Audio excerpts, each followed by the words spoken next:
వీరు 72 గంటల్లోనే ఫోన్ లోనే అద్భుతమైన జ్యోతిష్య పరిష్కారం చూపిస్తారు. నమ్మండి, నమ్మకపోండి, ఇది నిజం. శ్మశాన కాళి రుద్ర చౌడీదేవి ఆరాధకులు నంబర్ 1 వశీకరణ స్పెషలిస్ట్ గురూజీ. మనిషి పుట్టుక నుండి చనిపోయే వరకు వచ్చే అన్ని క్లిష్టమైన సమస్యలకు పరిష్కారం ఇక్కడ లభిస్తుంది. విద్య, ఉద్యోగం, వ్యవహారం, స్త్రీ ప్రేమ, పెళ్లి, సంతానం, స్త్రీ పురుష వశీకరణం, భూవశం, భార్యాభర్తల కలహాలు, కోర్టు సమస్యలు, విడాకుల సమస్యలు, చేతబడి, అప్పుల బాధ, ఇంకా మీకు ఎలాంటి సమస్యలు ఉన్నా 72 గంటల్లోనే. ద్వాదశ రాశుల్లో ఒకటి మేషరాశి. ఈ మేషరాశి వారికి గురు సంచారం, గురువుతో పాటు శుక్ర సంచారం, శుక్రుతో పాటు రవి సంచారం.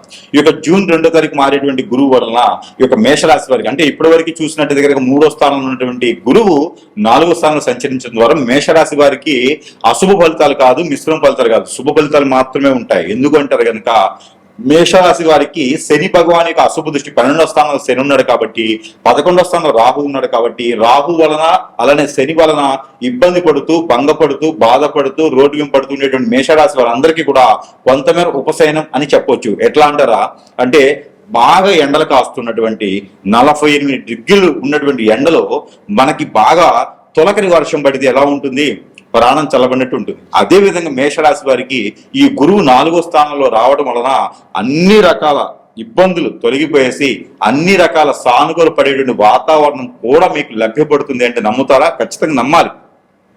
కాబట్టి మేషరాశి వారికి అద్భుతంగా ఒక్కసారి కూడా పెళ్లిళ్ళు కాని వారు ఎవరైనా ఉంటే ఈ అక్టోబర్ 31వ తారీఖు లోపున తూర్పు వైపు వచ్చేటువంటి అమ్మాయి సంబంధం, ఉత్తర వైపు వచ్చేటువంటి అబ్బాయి సంబంధం కూడా కుదురుతుంది. అంటే ఖచ్చితంగా ఇది గురువు యొక్క శుభ దృష్టి అని చెప్పుకోవచ్చు. ఎవరిలో కలత్ర దోషం కానీ, అలానే ఎవరిలో సరే కాలసర్ప దోషం, నాగదోషం, కుజ దోషాలు ఉంటే కూడా అవి కూడా పటాయించిపోయేసి అంటే అవి కూడా ఉపశమనం పొందేలాగా ఉంటుంది. కాబట్టి ఆ విధంగా మీరు ముందుకు వెళ్ళొచ్చు. ఇంకా మనకి చూసినట్టయితే గనక ఈ జాతక ప్రకారంగా మీకు గోచార ప్రకారంగా గనక గురు యొక్క మీకు సంచారం కానీ, శుక్రుడి యొక్క సంచారంతో పాటు మీకు దశలు కూడా, గురు దశ కానీ శుక్రుడి దశ కానీ నడుస్తూ ఉంది అంటే కనుక ఇక మీరు పట్టిందల్లా బంగారమే. ఏ పని చేస్తే ఆ పనిలో కూడా విజయం సాధించేందుకు ఆస్కారగా ముందుగా వచ్చేయడానికి ఉంటుంది. కాబట్టి ఇక దీనితో పాటు మీరు విదేశానికి వెళ్ళాలి అనుకుంటే కనుక ఈ మనకి జూన్ జూలై మాసాల్లో ప్రయత్నం చేయండి. ఖచ్చితంగా ఏజెంట్లకో లేకపోతే కన్సల్టెన్సీ వాళ్ళకో డబ్బులు ఇవ్వకుండా మీకు మీరే సొంతగా ప్రయత్నం చేయండి. అలానే ఏదైనా వ్యాపారం మొదలు పెట్టుకోవాలి, నిరుద్యోగులు ఉన్నారు, ఏదైనా కొత్తగా వ్యాపారం మొదలు పెట్టుకోవాలంటే కనుక మీకు ఏదైనా సరే పాల ఉత్పత్తులు కానీ, ఏదైనా బట్టల వ్యాపారం కానీ, గోల్డ్ సిల్వర్ లాంటి వ్యాపారాలు కానీ, హోటల్స్ రెస్టారెంట్స్ వ్యాపారాలు కానీ మీకు చాలా అద్భుతంగా కనిపిస్తాయి. కాబట్టి మీరు జూలై ఆగస్టు మాసాల్లో కనుక గురుబలం కూడా మీకు సూచిస్తూ ఉంది. అలానే శుక్రుడు మీ తోటు ఉన్నాడు కాబట్టి ఈ రెండు యొక్క బలాలతో పాటు మీరు ముందుకు వెళ్ళేదానికి ఆస్కారం ఉంటుంది. పార్ట్నర్షిప్ వ్యాపారం మీకు పనికిరావు. అలానే ఫ్యాషన్ డిజైనర్ రంగం కూడా మీకు అద్భుతంగా ఉంటుంది. ఎవరైనా సరే రాజకీయ రంగంలో ఉన్నారా మేషరాశి వారు, అద్భుతం. ఇక మీకు పట్టిందల బంగారమే కాదు, అనుకున్న పదవి మీకు చెంతకే వస్తుంది. కాబట్టి ఇలాంటి వాటిల్లో రంగాల్లో మీరు వెళ్ళండి. మంచి చైతన్యవంతులుగా మీరు గుర్తింపు పొందేలా అని కూడా ఆస్కారం ఎక్కువ ఉంది. గురుబలం అంటే మామూలు బలం అండి. ఎవరైనా సరే ఎదిగేదానికి కొన్ని గ్రహాలు మారుతూ ఉండాలి. అందులో గురుగ్రహం మేషరాశి వారికి అద్భుతంగా ప్రదక్షిణ చేస్తుంది. కాబట్టి ఈ యొక్క 6 మాసాల్లో కూడా మీరు మంచి స్థానానికి వెళ్ళేలా కనిపిస్తుంది. కాబట్టి ఆ మేర మీరు ముందుకు వెళ్ళండి. అలానే మేషరాశి వారికి మరొకటి ఏమిటంటే కనుక పెళ్ళయి ఉండి భార్యాభర్తలు దూరం అయిపోవడం వలన ఎవరో మూడో వ్యక్తి మీ మధ్యన నిప్పులు పోసి, బొగ్గులు పోసి మీ సంసారంలో అన్ని రకాల చిక్కులు వేసేసి దూరం అయ్యేలా చేసి విడాకులు ఇప్పించే స్థాయికి వెళ్ళిపోతూ ఉంటారు. అలాంటి బంధమై ఉండేటువంటి జీవితాలు, అలాంటి దూరం అయిపోయినటువంటి జీవితాలు, చెట్టుకొకరు కొట్టుకోలేనటువంటి జీవితాలన్నీ కూడా మరలా కూడా మీ దగ్గరికి వచ్చేలా కనిపిస్తున్నారు. కాబట్టి మేషరాశి వారు ఎవరే ఉంటారో వారు మరలి ప్రయత్నం చేయండి. ఖచ్చితంగా మీ వద్దకి మీ భార్య కావచ్చు, భర్త కావచ్చు వచ్చేటువంటిది అయితే కనపడుతూ ఉంది. ఇంకా ఎన్ని రంగాల్లోనూ ఉంటుంటారు. మీ అందరికీ కూడా ఒకటి గుర్తుపెట్టుకోవాలి, మేషరాశి వారే కాదు ద్వాదశ రాశి వాళ్ళు ఎవరైనా సరే మీకు ఏ గ్రహం మారినా, ఏ స్థితిగతులు మారినా, ఏ దశాంతస్తులు మారినా కూడా కలవట్లేదా, కనిపించట్లేదా, ఎదుగుదల లేదా అంటే ఏదో ఉంది. ఇది జాతక రీత్యా కాదు. బాగా గుర్తుపెట్టుకోండి, జాతకము అసలే కాదు. ఇది జాతక పరంగా మనం ముందుకెళ్ళలేదు అంటే కనుక మన మంచితనం, మన మూర్ఖత్వము, మన చేతగానితనము కాదు. మనకున్నటువంటి మంచితనము, మంచి గుణము, అర్థం చేసుకునే తత్వము ఎదుటివారు ఓర్చుకోలేక మన మీద వ్యసనము, రంది, కుళ్ళు, కుతంత్రాలతో చేయించేటువంటి క్రియలు, వాటి వలన జాతకం మనది ఎన్ని రకాలుగా బాగున్నా మనం ముందుకి వెళ్ళలేం. కాబట్టి అలాగే మీకేమైనా అనిపిస్తూ ఉంటే, మీకు అనేజీగా కానీ కోపంగా కానీ ఏం తినలేకపోతుంది కానీ ఏ పని చేసినా ముందుకెళ్ళకపోకుండా అష్టదిబ్బందిగా కానీ ఉంటే ఖచ్చితంగా దాన్ని మనము ఆలోచించాల్సిందే. కాబట్టి అలా ఏమైనా ఉంటే కనుక ఖచ్చితంగా సంప్రదించండి. మీ అందరికీ తెలుసు మన దగ్గర మంత్రోచ్చారణ చేసినటువంటి వస్తువులు కూడా చాలా ఉంటాయి. అవన్నీ కూడా మీ వద్దకే చేయించేటువంటి సదవకాశం కూడా ఉన్నది. ఎవరికైనా ఏదైనా సమస్య వస్తే గురువు గారి దగ్గరికి రాలేని సమయంలో సందర్భంలో ఏదైనా కావాలంటే మంత్రోచ్చారణ చేసి మీ వద్దకే చేరుస్తాం. కాబట్టి అలా ఏమైనా కావాలంటే కూడా మీ సమస్య ఎలాంటిదైనా దానికి పరిష్కార మార్గం చూపించే విధమైతే గనక ప్రయత్నం చేద్దాం. అలానే ఈ యొక్క పరిహారం చేసుకొని మీకు పూర్తిగా నయమైతే కాదు, ఉపశమనం అయితే మాత్రం ఖచ్చితంగా పొందేదానికైతే ఉంటుంది. ఏదైనా దొంగ సోమం మాట కానీ, ఏదైనా శ్రేయోభిలాషులు అని చెప్పి మీకు తెలియని వాళ్ళు వచ్చేటువంటి వాళ్ళు చెప్పేటువంటి వినడం కానీ చేస్తే ఖచ్చితంగా మీరే నష్టపోతారు, మోసపోతారు, భంగపడతారు, బాధపడతారు, రోడ్డు వెంబడతారు. కాబట్టి ఇవన్నీ కూడా మీరు మెలకువగా ఉండండి. ఇలాంటి చిన్న చిన్న పరిహారం చేసుకొని కొంతమేర అదృష్టవంతులైతే అవ్వచ్చు. జయ శ్రీమన్నారాయణ. నేను మీ ఐకాన్ ఆస్ట్రాలజర్ గట్టుపల్లి సురేష్ బాబు. మీకు అతిపెద్ద గ్రహాలైనటువంటివి మనకి కొన్ని ఉంటాయి, అంటే ఎప్పుడో ఒకసారి మారేటువంటి గ్రహాలు. అవేంటంటే శని భగవానుడు, దాంతోపాటు రాహు కేతువు, మీ అందరికి తెలిసిన విషయం ఏంటంటే గురువు. ఈ గ్రహాలు ఎప్పుడో ఒక్కసారి అంటే 2.5 సంవత్సరాలకు ఒకసారి మారేటువంటి శని భగవానుడు అయితే, రాహుకేతువులు 18 మాసములకి, అలానే గురువు 16 మాసములు అంటే 14 నుంచి 16 మాసములు ఒక్కసారి గురువు మారుతూ ఉంటాడు, సంచారం చేస్తూ ఉంటారు. అంటే 3 మాసాలకు ఒకసారి స్థలచలనం చేస్తారు. కానీ సంచారం అనేది మాత్రము 14 నుంచి 16 మాసాలకు ఒకసారి మారుతూ ఉంటాడు. అయితే ఈ 2026 సంవత్సరం జూన్ 2వ తారీఖున అతిపెద్ద గ్రహం అయినటువంటి గురుగ్రహం, ఈ గురుగ్రహం మిథున రాశి నుంచి కర్కాటక రాశికి సంచరిస్తూ ఉంది. ఎప్పుడు జూన్ 2వ తారీఖు ఏకునిజామున అంటే మబ్బులో అంటారన్నమాట. అలా బ్రాహ్మీ ముహూర్తం తర్వాత 4 గంటల 55 సమయంలో మిథున రాశి నుంచి కర్కాటక రాశి సంచరించుండేటువంటి గ్రహము గురుగ్రహం. ఈ యొక్క గ్రహము సంచారము కర్కాటక రాశిలో అక్టోబర్ 31వ తారీఖు వరకు కూడా సంచరిస్తూ ఉంటుంది. ఆ తదుపరి సింహరాశికి వచ్చి సంచరిస్తూ ఉంటుంది మరొక 3 మాసాల వరకు కూడా.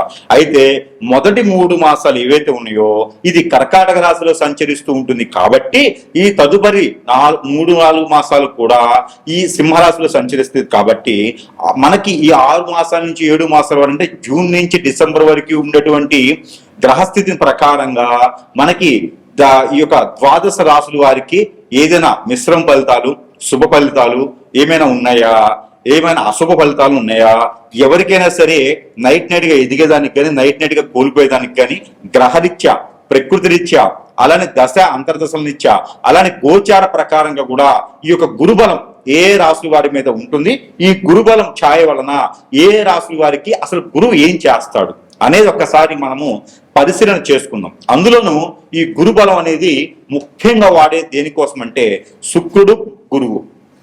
మరొక విషయం ఏంటంటే ఈ యొక్క గురువుతో పాటు శుక్రుడు కూడా వెనువెంటనే సంచరిస్తూ ఉన్నాడు కర్కాటక రాశిలో. ఆ తదుపరి వెనువెంటనే సంచరిస్తూ ఉంటారు అలానే మనకి రవి భగవానుడు. ఈ 3 కలయికతో ఈ యొక్క జూన్ మాసం నుంచి 2026 సంవత్సరం నుంచి కూడా డిసెంబర్ మాసం వరకు కూడా ఈ 6-7 మాసాల వరకు కూడా సంచరించేటువంటి గ్రహ ఛాయల వలన 12 రాశుల వారికి ఈ గురువు శుక్రులు చేసేటువంటిది ఏంటంటే కనుక వివాహం. ఈ వివాహ ప్రయత్నాలు, అలానే పెళ్లి అయిన వారు దూరం అయితే దగ్గర అవ్వడానికి, పెళ్లి అయి ఉన్నటువంటి జంటలు ప్రయత్నం చేసి పిల్లలు పుట్టేదానికి కూడా ఈ ఒక గురు శుక్ర గ్రహాలు బాగా యోగిస్తుంటాయి.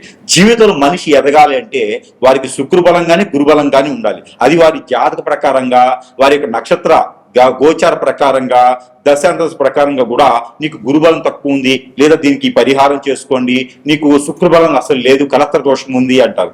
అలానే గురుచండాల యోగం, కలత్ర దోషం ఇవన్నీ కూడా గురువు శుక్రులకు సంబంధించినటువంటి ఈ 2 కూడా కర్కాటక రాశిలో సంచరించడం ద్వారా ఈ 12 రాశుల వారికి ఎలాంటి ప్రతిఫలం ఉంటుంది, లేదు వారికి బాగలేదంటే ఎలాంటి పరిహారాలు చేసుకోవాలి అనేది ఒక్కసారి మనము పరిశీలన చేసుకొని మొదటిగా మనము అయితే ఈ రాశి వారు కనుక ఈ గురుబలము శుక్రబలము మీకు నిండుగా ఉండాలి, మీరు అనుకున్నటువంటి పనులు కావాలి అనుకుంటే ఉపశమనం మాత్రం లభ్యపడుతుంది. ఏ గ్రహం కూడా మనకి ఉపశమనం లభ్యపడుతుంది కాబట్టి మీరు ఈ చిన్నపాటి పరిహారం అనేది మీరు చేసుకోవచ్చు. దానికి ఏంటంటే కనుక మీరు బాగా గుర్తుపెట్టుకోవాలి పరిహారాన్ని. మీరు ఈ వీడియో ఈ పరిహారాలు చూసుకొని మీరు పాటించినట్టయితే అన్ని విధాలుగా కూడా మీకు సహకరిస్తుంది గ్రహాల యొక్క స్థితిగతులు. అవి ఏమిటంటే కనుక మీరు ఆదివారం రోజున మీరు స్నానం చేసేటువంటి నీటిలో ఈ దాల్చిన చెక్క అని ఉంటుంది, ఆ చెక్క పౌడర్ కానీ చెక్క కానీ వేసుకొని స్నానం చేయండి. సోమవారం రోజున పన్నీర్ కానీ రోజ్ వాటర్ కానీ వేసుకొని స్నానం చేయండి. మంగళవారం రోజున పసుపు ఒక చిటికెడు వేసుకొని స్నానం చేయండి. బుధవారం రోజున కర్పూరం బిళ్ళలు నీటిలో వేసుకొని ఒక 2 స్నానం చేయండి. అలానే గురువారం రోజున తెల్ల ఆవాలు కొన్ని వేసుకొని స్నానం చేయండి.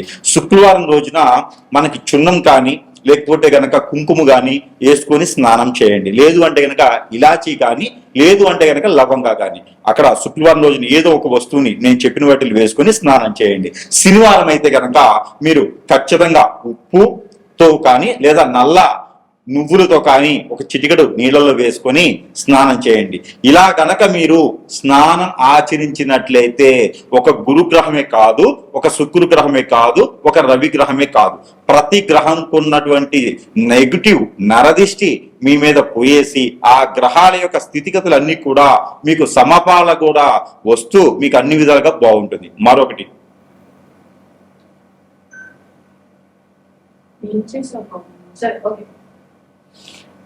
మరొకటి అలానే మీరు ఈ పరిహారం కూడా చేసుకోవాలి. అది ఏమిటంటే కనుక ఏదైనా గురువారం లేదా శనివారం రోజున మీరు బ్రౌన్ కలర్ శనగలు ఉంటాయి, ఆ శనగల్ని మీరు ఒక హాఫ్ కిలో తీసుకొని ముందు రోజు నానబెట్టుకొని తరువాత రోజు మీరు గుడాలు, ప్రాంతీయ భాషలో గుగ్గిళ్ళు అంటారు, ఆ గుగ్గిళ్ళు వండేసి ఎక్కడైనా రాములవారి ఆలయం కానీ లేకపోతే వినాయక స్వామి వారి ఆలయం కానీ లేకుంటే కనుక మీకు దగ్గరలో హనుమాన్ మందిరం ఉంటే అక్కడ మీరు నైవేద్యం పెట్టండి. ఈ గుగ్గిళ్ళు నైవేద్యం పెట్టడం ద్వారా మీకు ఆ గురు బలం కూడా మీకు యోగ్యతగా ఉంటుంది, అనుకున్న పనులు కార్యాచరణ మీకు ముందుకు వెళ్ళేలా ఉంటుంది. కాబట్టి ఈ యొక్క పరిహారం చేసుకుని అదృష్టవంతులు అవ్వచ్చు. మరొకటి ఏంటంటే 5 నారికెలములు తీసుకోండి.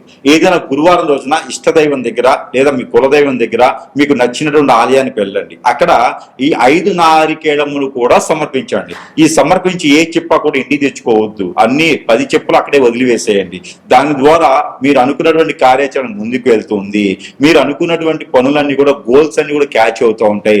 మీ మీద ఏదైనా హిప్నాటిజం కానీ బ్లాక్ మ్యాజిక్ కానీ వశీకరణ కానీ ఏమైనా అయినట్టుండి ఏ పని ముందుకెళ్లకుండా అష్టదిబ్బందులు పాలై ఉంటే కనుక ఖచ్చితంగా మీరు చేయవలసినటువంటిది ఏంటంటే కనుక నల్ల మినుములు ఒక 50 గ్రాములు, నల్ల నువ్వులు ఒక 50 గ్రాములు, తెల్ల ఆవాలు ఒక 50 గ్రాములు తీసుకోండి. వీటితో పాటు దాల్చిన చెక్క, లవంగాలు ఒక 20 గ్రాములు తీసుకోండి. దాంతో పాటు కర్పూరం బిళ్ళలు ఒక 13 తీసుకోండి, చిన్నవి కర్పూరం ఆకులు ఇచ్చేవి. ఇవన్నీ కూడా తీసుకొని వైట్ క్లాత్ కానీ బ్లాక్ క్లాత్ కానీ కట్టేసుకొని ముడుపు కట్టుకొని తల చుట్టూ 7 టైమ్స్ దిష్టి తీసుకొని తల దగ్గర నుంచి కాలు వరకు 7 టైమ్స్ దిష్టి తీసుకొని అవన్నీ కూడా మీరు సాయం సంధివేళలో ఇంట్లో ఏం చేయొచ్చు, బయట ఏం చేయొచ్చు, బయట ఏం చేయొచ్చు, పొలాలు గట్రగా ఎక్కడైనా చేసుకోవచ్చు. సాయం సంధివేళలో దిష్టి తీసుకొని వాటిపైన కర్పూరం బెల్ట్ పెట్టి కాల్ చేసేసేయండి. ఇలా చేయడం ద్వారా మీ మీద చూసినటువంటి నరదిష్టి నరఘోష కాకుండా గ్రహాల యొక్క స్థితిగతులు అన్ని కూడా మీ మీదకి దండెత్తకుండా ఉండేటటువంటి ప్రయత్నాలు అయితే ఉంటాయి. అలానే మీకు మరొక రెమెడీ ఏంటంటే కనుక మీకు పెళ్లిళ్ళు అవ్వట్లేదు, ఈ గురుబలం వచ్చినప్పుడు ఏం చేయాలో అర్థం కావట్లేదు, శుక్రబలం ఉంది కానీ మాకు కలత దోషం ఉందట అనుకునే ఎవరైనా ఉంటే కనుక మీరు ఏం చేస్తారంటే కనుక ఉలవలు ఒక 1/2 కిలో, అలానే గోధుమలు ఒక 1 కిలో, జొన్నలు ఒక 1/2 కిలో, అలానే మనకి ఇది ఉంటుంది కదా గోధుమలు ఒక 1/2 కిలో తీసుకొని, జొన్నలు ఒక 1/2 కిలో తీసుకొని, బియ్యం ఒక 1/2 కిలో తీసుకొని, ఉలవలు ఒక 1/2 కిలో తీసుకొని, నవధాన్యాలు ఒడ్లు ఉంటాయి, ఒడ్లు ఒక 1/2 కిలో తీసుకోండి. ఇవన్నీ కూడా తీసుకున్న తర్వాత మీరు ఒక వైట్ కలర్ కానీ, ఆరెంజ్ కలర్ కానీ, రెడ్ కలర్ కానీ క్లాతులు కట్టేసేయండి. ఈ కట్టినటువంటి దానికి మీకు సమీప దూరంలో ఎక్కడైనా నది, వాగు, ఏరు, సెలయేరు, కుంట, కాలువ, బ్రహ్మగుండాలు లేదా సముద్రాలు ఇలాంటి ఏదైనా ఉంటే గనక మీరు అక్కడ స్నానం ఆచరించేటువంటి పరిస్థితులు ఉన్నాయా సరే, లేకుంటే కనుక ఇవన్నీ కూడా మీరు పితృదోషాలు కానీ, కాలసర్ప దోషం కానీ, కళత్వ దోషం కానీ, బుధ దోషం కానీ, గురుదోషం కానీ, శని దోషం కానీ ఏమైనా ఉన్నాయంటే కనుక ఆ దోషానికి పరిహారం పోవాలి, ఇవన్నీ కూడా మాకు తెలుసో తెలియక చేసిన కర్మలు పోవాలి అని చెప్పేసి అనుకొని ఇవన్నీ కూడా తలమేం పెట్టుకుని వెళ్ళేసి అందరి పేర్లు, ఇంట్లో వాళ్ళందరి పేర్లు, ఒక కాలం చేసిన వాళ్ళ పేరు, ఉన్నవారి పేరు, అందరి పేర్లు చూసుకుని ఏదైనా తప్పులుంటే క్షమించండి అని చెప్పేసి అని అక్కడ అన్ని పోసేసేయండి. పోసేసిన తర్వాత కాళ్ళు కడుక్కొని ఎక్కడైనా ఆలయం ఉంటే కనుక ఆ ఆలయంలో మీరు 2 ఒత్తులేసి మట్టి ప్రమిదిలో దీపారాయణ చేసుకోండి. ఇలా చేసినట్టయితే కనుక మీకు అన్ని రకాలుగా కూడా గ్రహాల యొక్క స్థితిగతులన్నీ కూడా మీ మీద సానుకూల పడిచేసి మీరు అన్ని కూడా ముందుకు వెళ్ళేలా ఉంటుంది. కాబట్టి ఈ పరిహారం చేసుకుని అదృష్టవంతులు అవ్వచ్చు. మరొక పరిహారం ఏంటంటే కనుక మీరు మనకి నిమ్మకాయ ఉంటుంది, నిమ్మకాయని తొల తీసి మనకి ఇట్లా వెనక తిప్పండి, వెనక తిప్పేసి దాని కింద ఉప్పు పోయండి, ఉప్పు మీద ఈ నిమ్మకాయ తొలలు పెట్టేసి దానిలో ఆవు నెయ్యి కానీ కోకోనట్ ఆయిల్ కానీ వేసేసి 2 ఒత్తులేసి దీపారాయణ చేయండి. ఇది ఎక్కడైనా సుబ్రహ్మణ్య స్వామి దగ్గర కానీ లేకపోతే కనుక వినాయక స్వామి దగ్గర కానీ లేదా శివాలయంలో కానీ సాయం సంధ్య ఇలాంటి దీపం మీరు కంటిన్యూషన్ గా 11 రోజులు చేయండి. ప్రతిరోజు కూడా క్రమదిబ్బంగా తప్పకుండా 11 రోజులు చేసే ప్రయత్నం చేయండి. లేదా 5 రోజులు 7 రోజులైనా 9 రోజులైనా చేసుకోవచ్చు. దీని ద్వారా మీకు ఏంటంటే కనుక శుక్రబలం బాగుంటుంది, గురుబలం బాగుంటుంది, మీకు మీద ఇంకేదైనా రవి బలం బాగుంటుంది, అలానే బుధుడు బలం బాగుంటుంది, కేతు రాహు బలం బాగుంటుంది, మీ మీద అన్ని రకాల గ్రహ దోషాలు పోయేదానికి ఆస్కారం ఉంటుంది. కాబట్టి పరిహారం చేయండి. నిమ్మదీపం పెట్టిన రోజులు కూడా వంటపూడి భోజనం చేయండి మీకు వీలైతే. అలానే నాన్ వెజ్ భుజించకండి, శాకాహారులుగా ఉండండి మీకు వీలైతే. ఆరోగ్యం సహకరించిన మేర ఈ పరిహారం చేసుకోవడం ద్వారా మీకు ఫైనాన్షియల్ గా ఉండేటువంటి ఇబ్బందులు, ఆర్థిక పరమైనటువంటి ఇబ్బందులు, ఈ గురుబలం మీకు బాగా ఉత్తంగా ఉండేదానికి అన్ని రకాల పనులు మీకు ముందుకెళ్లేదానికి అయితే చాలా సానుకూల పడుతుంది. అలానే మీకు విదేశాలకు వెళ్ళాలనుకుంటే కనుక ఖచ్చితంగా ఈ పరిహారం చేసుకోండి. ఎక్కడైనా మీకు సుబ్రహ్మణ్య స్వామి ఆలయం ఉంటే కనుక అక్కడ నువ్వులతో కూడినటువంటి చలిపిడి, ఆ చలిపిడిని కనుక స్వామివారికి నైవేద్యం పెట్టండి. సజ్జలు, నువ్వులు, ఎండు కొబ్బరి, తెల్ల నువ్వులు కానీ నల్ల నువ్వులు కానీ వేసేసి ఆ చలిపిడిని కనుక స్వామివారికి మీరు పెట్టినట్టయితే ఖచ్చితంగా మీరు విదేశానికి వెళ్ళడానికి ప్రయత్నం చేయండి. ఖచ్చితంగా మీరు విదేశాలకు వెళ్ళే తీరుతారు. కాబట్టి ఇలాంటి చిన్న చిన్న పరిహారాలు చేసుకోవడం ద్వారా కూడా మీకు గురుబలము శుక్రబలమే కాకుండా ఆ రవి భగవాని బలం కూడా మీకు చేకూర్చుతూ ఉండి దాంతో పాటు శని భగవాన్ యొక్క అశుభ దృష్టి కూడా మీకు తగ్గుతూ ఉంటుంది. కాబట్టి ఇలాంటి చిన్న చిన్న పరిహారాలు చేసుకొని కూడా అదృష్టవంతులయ్యేదానికి ఆస్కారం ఎక్కువగా ఉంటుంది.